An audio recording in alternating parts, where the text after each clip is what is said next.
अन्धस्य ज्ञानञ्जनशलाकया चक्षुर्मिलितं येन तस्मै श्रीगुरुवे नमः। श्रीचैतन्यमनोभीष्टं स्थापितं येन भूतले स्वयं रूपः कदा मह्यं ददाति स्वपदान्तिकं। वन्देऽहं श्रीगुरौ श्रीयुतापदकमलं श्रीगुरुन् वैष्णवांश्च श्रीरूपं साग्रजातं सहगण रघुनाथान्वितं तं सजीवं साद्वैतं सावधूतं परिजनसहितं कृष्णचैतन्यदेवं श्रीराधाकृष्णपादां सहगणललिता श्रीविशाखान्वितांश्च।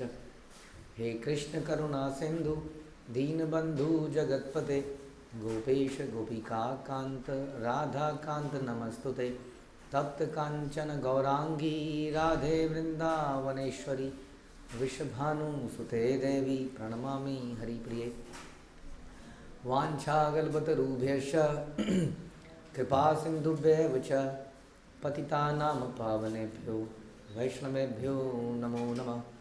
जय श्री कृष्ण चैतन्य प्रभु नित्यानंद श्री अद्वैत गदाधर शिवासादि गौरभक्तवृंद।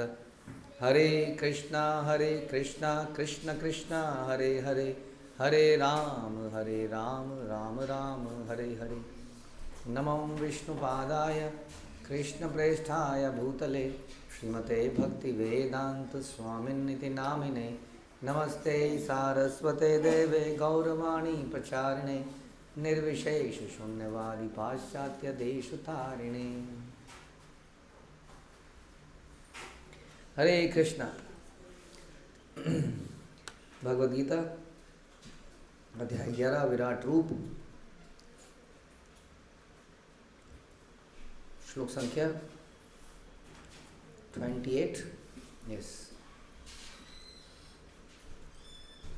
यथा नदीनां बहवो अम्बुवेगा समुद्रमेवाभिमुखा द्रवन्ति तथा तवामि नरलोकवीरा विशन्ति वक्त्राण्यभिविज्वलन्ति। जिस प्रकार नदियों की अनेक तरंगे समुद्र में प्रवेश करती हैं, उसी प्रकार ये समस्त महान योद्धा भी आपके प्रज्वलित मुखों में प्रवेश कर रहे हैं। तो जैसे कि नदियाँ की तरंगे समुद्र में जब प्रवेश करती हैं तब क्या होता है, तो नदियों की अस्तित्व उस नदियों का अस्तित्व समाप्त हो जाता है कि नहीं है? कोई मना कर रहा है कि हाँ कह रहा है बना रहता है।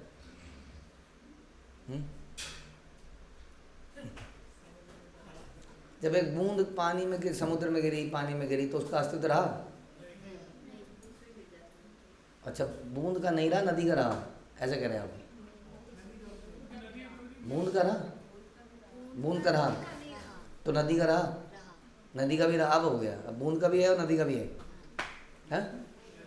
आपने कहावत सुनी है, बूंद बूंद से घड़ा बढ़ता है, तो उस घड़े में वो बूंद है कि नहीं? अभी आपने कहा कि बूंद का अस्तित्व खत्म हो जाता है, आप कह रहे हो घड़े में बूंद है, तो बूंद का अस्तित्व रहता है, रहता है। हाँ, यही फिलॉसफी में डिफरेंस है एक मायावादी की और एक भक्त की। न त्वेवाहं जातु नासम न त्वं नेमे जनाधिपा। कृष्ण से कभी ऐसा नहीं था कि तुम नहीं थे, मैं नहीं था, और कभी ऐसा नहीं होगा कि आप नहीं होंगे और मैं नहीं होऊंगा। समझ में आया? तो भगवान ने अर्जुन ने भगवान को, वो सारे द्रोणाचार्य, भीष्म पितामह इत्यादि लोगों को चूर्णित होते हुए देखा भगवान के मुंह के अंदर, तो उनका अस्तित्व रहा या नहीं रहा? चटनी बन गई उनकी,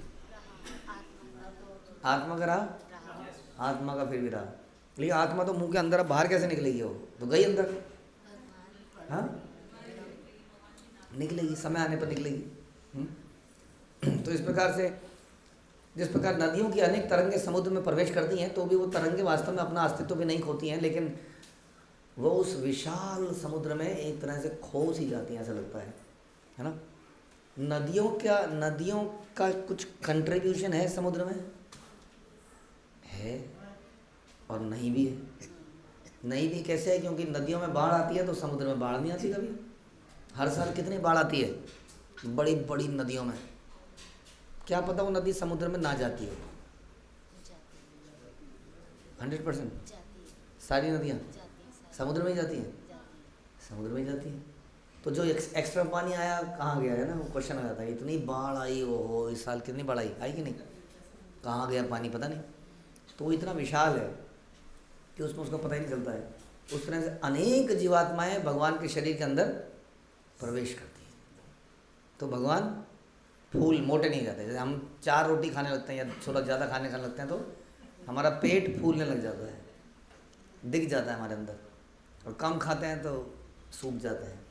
तो भगवान के अंदर से जो आत्माएं निकल जाती हैं तो भगवान को सूख जाना चाहिए, लेकिन भगवान ना तो आत्माओं के निकलने से, ना ही आत्माओं के जाने से अंदर, ना तो फूलते हैं ना सूखते हैं। क्यों? कारण क्या बताया अभी? क्या बताया अभी? क्योंकि वो विशाल है। बद्रीनाथ गए आप? वहाँ आप जाओगे तो लोग बोलेंगे बद्री विशाल, बद्री विशाल। भगवान क्या है?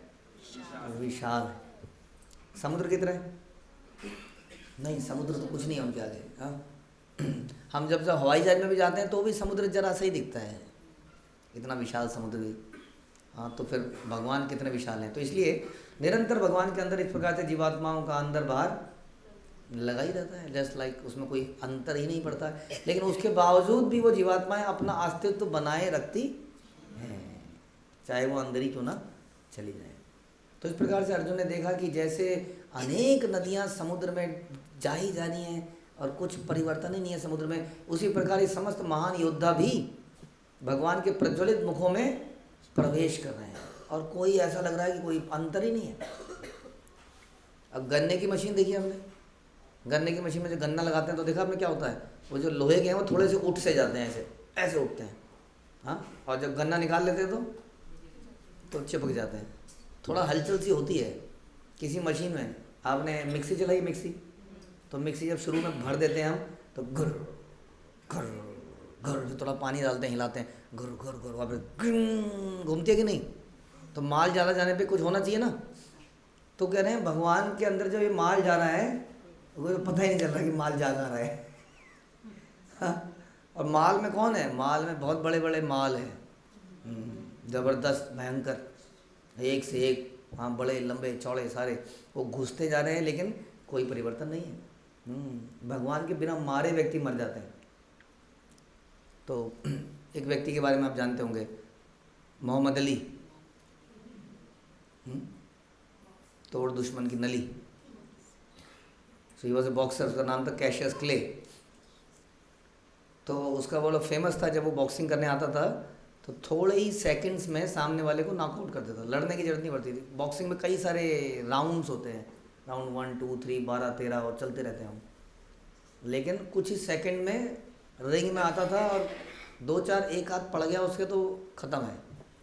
तो कोई उसके आगे टिका ही नहीं, और वर्ल्ड बॉक्सिंग चैंपियन बन गया वो। और कोई जो भी उससे आया, डरते थे लोग लड़ने से उससे। थोड़ी सेकंड में वो पॉइंट्स के आधार पर नहीं जीतता था, नॉकआउट कर देता, मतलब एक पंच मारा और ख़त्म आदमी। तो वो अपने आप को क्या कहने लगा, आई एम द ग्रेटेस्ट, मैं सबसे महान हूँ। लेकिन समय आने पर वो इतना कमज़ोर हो गया कि वो अपने पानी के गिलास को भी नहीं उठा पाया। उसका हाथ ऐसे कांपता था, ऐसे ऐसे, वो पार्किंसन डिजीज़ हो गई थी उसको, कुछ नहीं उठा पाता। देन उसका नाम बाद में क्या पड़ा, मोहम्मद अली। क्यों? क्योंकि उसने अल्लाह की शरण ली, उसने इस्लाम पढ़ी, उसे समझ में आया जीवन के आगे भी जीवन है, जीवन के पीछे भी जीवन है। तीतर के दो आगे तीतर, तीतर के दो पीछे तीतर, समझ में आया? तो आगे भी जीवन है और पीछे भी जीवन है, और जीवन में जो हम करते हैं उसके हिसाब से अगला जीवन बनता है। जब उसको ये सब समझ में आने लगा, उसने अपनी स्टेटमेंट को चेंज कर लिया। उसने क्या बोला? उसने God is greatest, I am not greatest. और बड़े अच्छा उसका, कई बार देखना आप, बड़ी अच्छी स्पीच बोली है उसने भगवान के ऊपर, बहुत बढ़िया लग रहा है कि बढ़िया एक डिवोटी बोल रहा है भगवान का। तो उसने सब अपनी एरोगेंस को त्याग दिया, भगवान के आगे शरणागति कर दी। तो इससे पहले कि हम भी चूर्णित हो जाएं और भगवान के मुख में इस तरह से प्रवेश कर जाएं, इज़ नॉट गुड। भगवान चाहते हैं कि हम भगवान के धाम में प्रवेश करें, विशदित अनंतरम, भगवान के उस धाम में हम एंटर करें और भगवान के साथ निरंतर लीलाएं करें और भगवान के मुंह में न जाए। तो आपको कभी आपके माता पिता ने कमरे में बंद किया है, कुंडी लगा के? किया है? हाँ जी, किया है। ओ किया है, किया है। तो अच्छी बात है कमरे में बंद करना। आपको कब बंद किया आपको कमरे में? जब आपने बहुत शैतानी करी, है ना। तो अदरवाइज़ क्या चाहते हैं आप कि आप खुले रहें, घर में घूमते रहें। तो भगवान के अंदर चले जाना एक प्रकार से कमरे में बंद कर देना है। अनंत काल तक वो जीवात्मा ऐसी पड़ी रहती है, क्योंकि इतनी उपद्रवी हो गई है कि अब उसका कुछ नहीं हो सकता है। अदरवाइज़ भगवान क्या चाहते हैं कि वो भगवान के धाम में जाए, फ्रीली घूमे वहाँ पर, हाँ, लाइफ को जिए भगवान के साथ में, भगवान की सेवा में। लेकिन वो गड़बड़ियाँ करता है तो उसको बंद कर दिया जाता है। तो इस प्रकार से भगवान के शरीर में नहीं जाना है हमें, ना ही भगवान से हमें एकाकार होना है, ना ही भगवान से हमें मिल जाना है। हमें भगवान की सेवा में निरंतर लग रहना है, क्योंकि इसमें परम आनंद प्राप्त है। यदि हम अपनी शक्तियों पर घमंड करेंगे तो भगवान हमें बिना लड़े, हिरण्यकश्यपु जैसा मौका नहीं मिलेगा हमें। भगवान हमको ललकारने आएंगे, मैं तेरे से लड़ने आया हूँ, ऐसा कुछ नहीं होगा। क्योंकि उसके लिए पहले हिरण्यकश्यपु बनना पड़ेगा, वेरी डिफ़िकल्ट। उसके लिए भी तपस्या करनी पड़ेगी, उसके लिए भी तपस्या। गुंडा बनने के लिए, गुंडा नॉर्मल गुंडा नहीं है ना, ऐसा गुंडा कि भगवान को लड़ने आना पड़ेगा। कि मज़ा, भगवान को मज़ा आता है लड़ने में ऐसे व्यक्ति से। कोई तो जो उनको झापट को थोड़ा सा सहन भी करे। तो इस प्रकार से हमें वो बनना है कि नहीं, वो बनने के लिए भी बहुत तपस्या करनी पड़ेगी। तो हमें नेगेटिव रोल में नहीं आना है, हमें इस प्रकार से भगवान का संगी बनना है कि भगवान के साथ हम निरंतर रहें संसार में, उस अलौकिक संसार में, और वहाँ पे भगवान के साथ लीला करें। नहीं, अगर हम कह रहे हैं अगर वैसा नहीं करेंगे तो समय आने पर बिना लड़ाई करे, समय काल के अनुसार हमें समाप्त कर दिया जाएगा। हम कुछ भी नहीं कर पाएंगे। जैसे जस्ट लाइक मोहम्मद अली, तो हमारे ज़माने में भी एक बॉक्सर आया था उसके बाद, कौन था नाम पता है? माइक टाइसन, ज़बरदस्त बॉक्सर।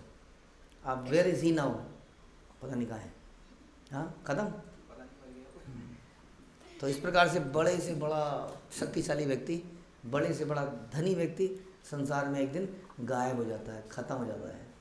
जैसे कि अर्जुन कह रहे हैं कि समस्त महान योद्धा आपके प्रज्वलित मुखों में प्रवेश कर रहे हैं। इसलिए अपनी शक्ति पर, अपने ज्ञान पर, अपने धन पर कभी घमंड मत कीजिए। उस शक्ति को भगवान की सेवा में लगाइए। हरे कृष्ण। श्रील प्रभुपाद की जय। भगवद गीता की